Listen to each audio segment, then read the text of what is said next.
So in honour of talking about a football hooligan, Tommy Robinson's favourite defence against being racist, I've decided to wear my Brentford shirt. But of course today we are talking about, this sort of cop-out defence people use, and even some sort of smart people who I think are pretty much not racist, like Richard Dawkins for example. They use it as well. So they say criticism of Islam can never be racist, essentially, because how can criticism of a religion be racist? Now I'm going to get into all of this in my video, but I thought to start with I'm just going to make my whole stance on religion clear. So I'm an atheist. I'm pretty much hardcore atheist. I'm really against religion. I'm really against Christianity, Hinduism, Judaism, Islam. I think there's also specific problems with Islam that other religions don't have, and I think in terms of like mainstream Islam at the moment, there's not much of an argument to be made that mainstream Islam is homophobic, it's anti-women's rights, and it's anti-atheist rights as well. So you can see this throughout the Islamic world. And even though it's important to make distinctions between, say, Iran and Saudi Arabia, maybe countries like Morocco and Egypt, what is something that unites all of them is that all these countries have laws against atheism, they have laws against homosexuality, and they have some laws against women as well. And of course it varies to a degree depending where you are. So I am for criticising Islam. I in fact think a lot of people on the left are too hesitant to criticise Islam because the whole conversation has been hijacked by people like Tommy Robinson.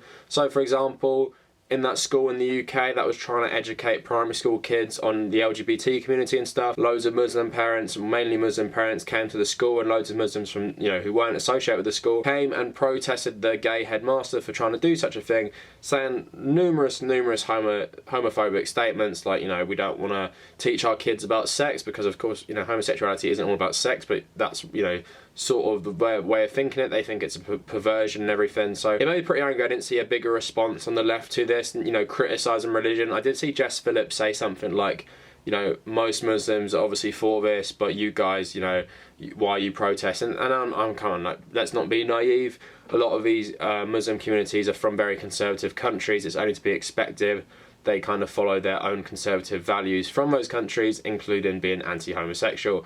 And the only way we're going to change this is more humans getting away from religion and better education, and hopefully, the generations, and I know lots of people from, South Asian communities, for example, Pakistan and India, and I know the children are normally, not as religious. They're pretty fine, they're just like everyone else I went to school with. It's not a big deal. But at the same time, when you have Islamic schools, when you have Catholic schools, when you have religious schools, it's really going to help prop up these prejudices. So to get that all out of the way, just to make my stance clear, I'm not defending Islam, I'm not defending religion, but I just want to point out, that is my whole opinion on the current situation in the UK and on religion in general. But you might ask yourself, how is criticism of Islam racist? So Tommy Robinson and other people on the far right like to always cop out their racism by saying, how can I be racist? I'm criticising Muslims. So of course we know different. So for example, in the UK there is a slur known as Paki. So Paki obviously comes from the word Pakistani, and it used to be a slur against them. But now what it generally means if you're racist is just you lump all these groups in together,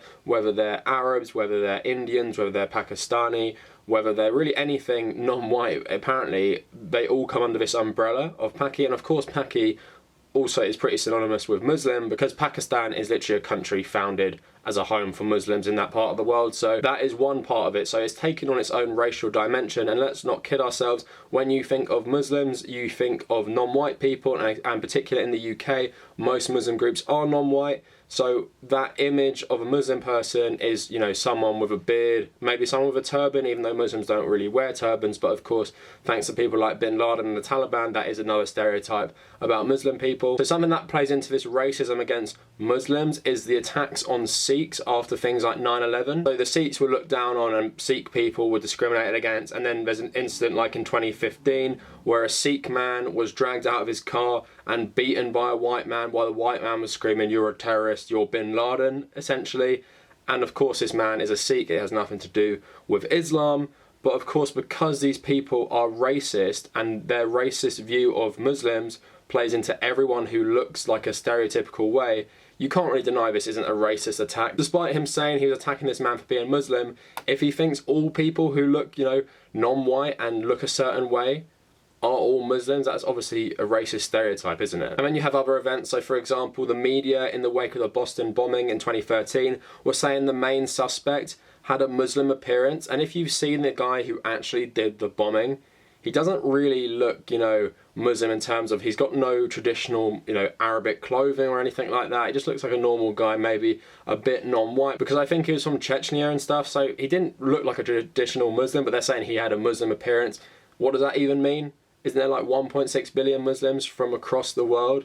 There's white Muslims, there's Asian Muslims, there's Arab Muslims, there's black Muslims. What does a Muslim appearance look like? But of course, it's a racial stereotype and a racial identity that's sort of taken on a character of its own. So you say Muslim and now it means something. Rather, if I say Christian to you, you might jump to white guy, but you're not going to think of like a specific white people. You might even think of Africans as well, because people are very Christian there. So it's not the same thing. I think people also don't understand what racism is these days. Apparently, people like Donald Trump can't be racist because they know black guys. People like Tommy Robinson obviously can't be racist because they're criticising Islam instead of, Muslims and stuff, but I'm going to get into it. So race is obviously a social construct. For those of you who don't know, racism has not always been around. Of course, there has always been prejudice. People were prejudiced against different communities. The Romans in particular thought a lot of these peoples were backwards, whether it was the Germanic tribes, the Celts in England. They thought they should all adopt Roman culture because that is superior. And once you adopt this culture, then they accepted you, because there were even black emperors of the Roman Empire. So the Romans were not racist in the traditional sense, and they weren't racist. Dark skin colour didn't mean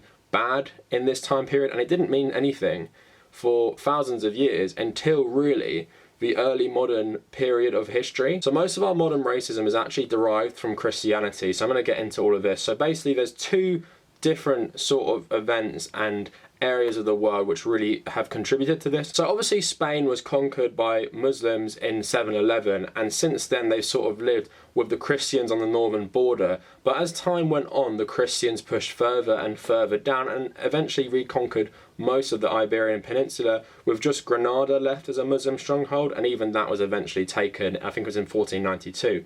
So what happens is that you have communities in the Spanish kingdoms that are from different religions. So you have Jews and you have Muslims. But the Catholics believe, the Muslims are obviously inferior to them, their religion was backwards, and so were the Jews. But what they also believed that if you were a Christian, if you had converted from Islam to Christianity, if you had converted from Judaism to Christianity, you weren't a real Christian because you still had Jewish blood or you still had Muslim blood. So you weren't to be trusted and you couldn't be seen as a real Christian. So even when they forced many of these communities to convert to Christianity and they had children who were sort of raised as Christians as well, they were still super skeptical of all of them. And eventually in 1609, the Spanish actually kicked out all of the Moriscos, is what they came to be known. Basically, they were Islamic converts to Christianity, but a lot of them actually still practiced Islam, but a few of them were actually Christians, and they were all kicked out of Spain and sent over to North Africa. And that was kind of a big part of the start of modern racism. But then what also happened is that the Protestants started to use this as part of this thing called the Black Legend. It was basically propaganda against the Spanish, which would say that because they had Muslim blood in them, they had Jewish blood, they weren't real Christians either. So their dark features were, influenced by Muslims and Jews, so they weren't real Christians either. So it fed into this narrative that darker is worse and lighter is better, because the Protestants are obviously the English, the Dutch, and the Germans, and they're like proper white people against people like the Spanish, who are a lot more tanned, and of course do have Mediterranean influences, whether that is from North Africa and other countries like that. So they did actually have Arabic blood and things like that in them. But this was the birth of this sort of modern racism. And parallel to this event is the transatlantic slave trade of the Africans. So basically what happened is that the Portuguese were exploring West Africa and they came across a lot of African peoples, and they asked the Pope, what are we going to do with these? Can we enslave them? And the Pope sent them a papal bull as like sort of a law passed, which said that these Christians could enslave the Africans because the Africans had known about Christianity but rejected it. So he called for a crusade to enslave Africans. And that was the birth of the slave trade. And what actually happened is that when the Spanish settled in the New World, they didn't actually enslave the natives there. Because in their opinion, because the natives had been so isolated, they hadn't heard about Jesus Christ. They were innocent, like children. They didn't know about these things, so they were there to be educated, whereas the Africans had actually rejected Christ. So they brought Africans over to the New World and worked them to death as slaves in mines, in plantations, and everything like that. And that is where you see the sort of distinction between the colours. So Africans are obviously the bottom of the pile because they rejected Christianity and they're darker. And the natives aren't as dark and they are just heathens, but they can be educated. And the whites are at the top because they've embraced Christianity. And although it wasn't overtly racist at the time, you can see where the racism began to form, and combine that with the black legend in Europe, and you really have the basis of modern racism where darker skin colours are seen as worse and they're seen as inferior. And obviously the slave trade has a massive part in that going forward, because obviously the legacy of enslaving a whole race of people is obviously going to be massive. So still in the US today, you see that legacy where black people are still treated very poorly and are systematically oppressed. The whole point of that example is you can see how racism develops, and it's not necessarily the way you think. So racism against Muslims is a thing. I know people like to say Islamophobia isn't a thing, but it is a thing. And I guess a better explanation for it at the moment is cultural racism. So people like Tommy Robinson, people like, Nigel Farage, and maybe some other people on the right and far right, they think our Western culture is the best. We're so civilized, we have so many great morals. But in their view, Islamic culture is completely backwards. So Tommy Robinson likes to conflate things like Muhammad having a child bride equals Muslim grooming gangs in Britain. That is the extent of his criticism of Islam. And obviously that is using racial stereotypes of Arabs and people like that to push your agenda against Islam, which we know is not a proper criticism against Islam. Because if you wanted to criticize Islam for that point, you would say in Saudi Arabia and Iran, they use Muhammad's child bride as a basis for their laws for marrying minors. That is a criticism of the way Islam has influenced a society. Not Muhammad had a child bride, that equals grooming gangs in the UK. That is not the way it works. That is just racism. So yeah, in Tommy Robinson's view, Islam makes people uncivilized. It makes them backwards. It's a sort of racism you saw in the US and the UK's war in Afghanistan, where they'd go to Iraq and try and bring civilization to these people, try and set up these democracies, try and give them Western values and everything, because they thought, obviously we're so enlightened, we're so much better than them, let's go to these countries and give them our system because we know what's best for them. And that is a part of racism. It's that you think because of your skin colour and your culture, you're so much better than these people, and you have this stereotype that all of them are backwards savages essentially, and they must accept your way of thinking and your values to really come into the modern world. But yeah, like I'm saying, Tommy Robinson, instead of actually criticising the theology of Islam, he cherry picks part of it and then uses racial stereotypes of Central Asians and Arabs to really push this agenda against Arabs and anyone who follows the Islamic faith. And I would argue that these far-right people have made Muslims a race because of their perception of what a Muslim is. So a Muslim is completely backward, they hate the West, they have no problem with marrying children and preying on children, they're perverts, they can't control themselves. And obviously it doesn't just apply to the actual Muslims, because we see that Sikhs get attacked because people think Sikhs are part of Islam, and you see in this country as well with the use of the word Paki, that anyone who looks like a Muslim gets thrown into this racism, and it has become legit racism. And what annoys me as someone who's an atheist and someone who thinks there's not enough criticism of actual Islamic doctrine and everything in this country, from the left in particular, what annoys me is that we've allowed the right to hijack this, and they've made it racist. So now that a lot of people will say, if you actually have a legit criticism of Islam, it's racist. I've been called racist before for criticising Islam. Of course I'm not. I'm just making a video explaining how people do make racism part of their criticism of Islam, like Tommy Robinson. But at the same time, we need to take back the narrative that we need to criticise these religions. And when something like the school thing happens, we can't allow the right wing to take the initiative on that, because the right wing don't care about gay people, the right wing don't care about the LGBT community, but we allow them to hijack the narrative because we won't stand up and be like, your religion is wrong on this, and it's wrong in a lot of ways. This is our laws, we're having equality for everyone in this country. Your religious beliefs don't go above the secular laws we have in this country. But rather we let the right wing saying, oh, Muslims are going to behead all the gays and to chuck all the gays off the roofs and stuff. The right wing like to say that, but the right wing don't care about gay people, but they've taken the criticism of Islam out of the hands of the left in a lot of ways. They've hijacked it. And so most people who criticise Islam now are the racist ones. And on the left, you often get silence because you're called a racist. And I get that it's a tricky issue, right? We don't want to be punching down on people, because in a lot of these societies, a lot of the Muslim communities come from poorer countries, they're poorer communities. We don't just want to shit all over them when they come to this country looking for a better life.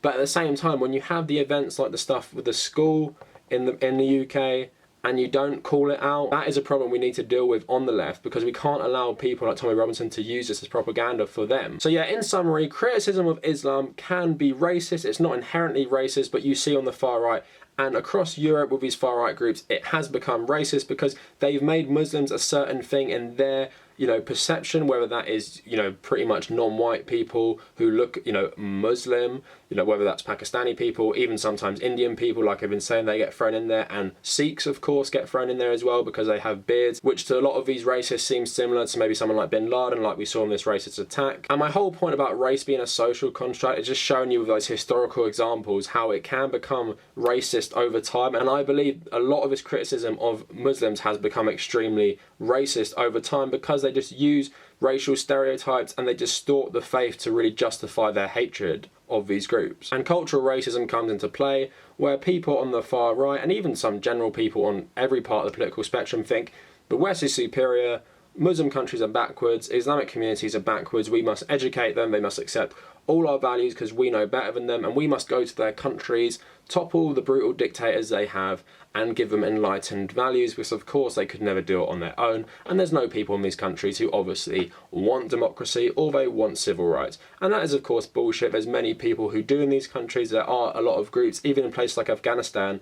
There was a feminist movement before the invasion in 2001, but that gets overlooked. And then, you know, aren't we so great at giving them, you know, civilization that we back the Northern Alliance who carry out mass rapes during their retaking of the country? Yeah, that's so great on our part. So anyway, let me know what you guys think about this issue. I can see some atheists getting annoyed. Of course, I expect the right wing to maybe come to this video and make some bullshit arguments about how I'm a self-hating white, or I love, you know, grooming gangs and shit. I get that all the time when I criticize this sort of stuff, but, you know, I don't really care. Please let me know what you guys think, you know, rational people, in the comments. Please like the video, potentially subscribe to my channel if you find my content interesting. If you want to find me on social media, follow me at The Tabernacle on both Twitter and Instagram. I also write about stuff on my blog, so that is The Tabernacle WordPress. If you're feeling generous or just want to check it out, I have a Patreon page in the description of this video. Really, I'm just trying to fund, you know, a new mic, camera, a new setup and stuff like that, so just go and have a look at that. And if you made it this far, thank you for watching.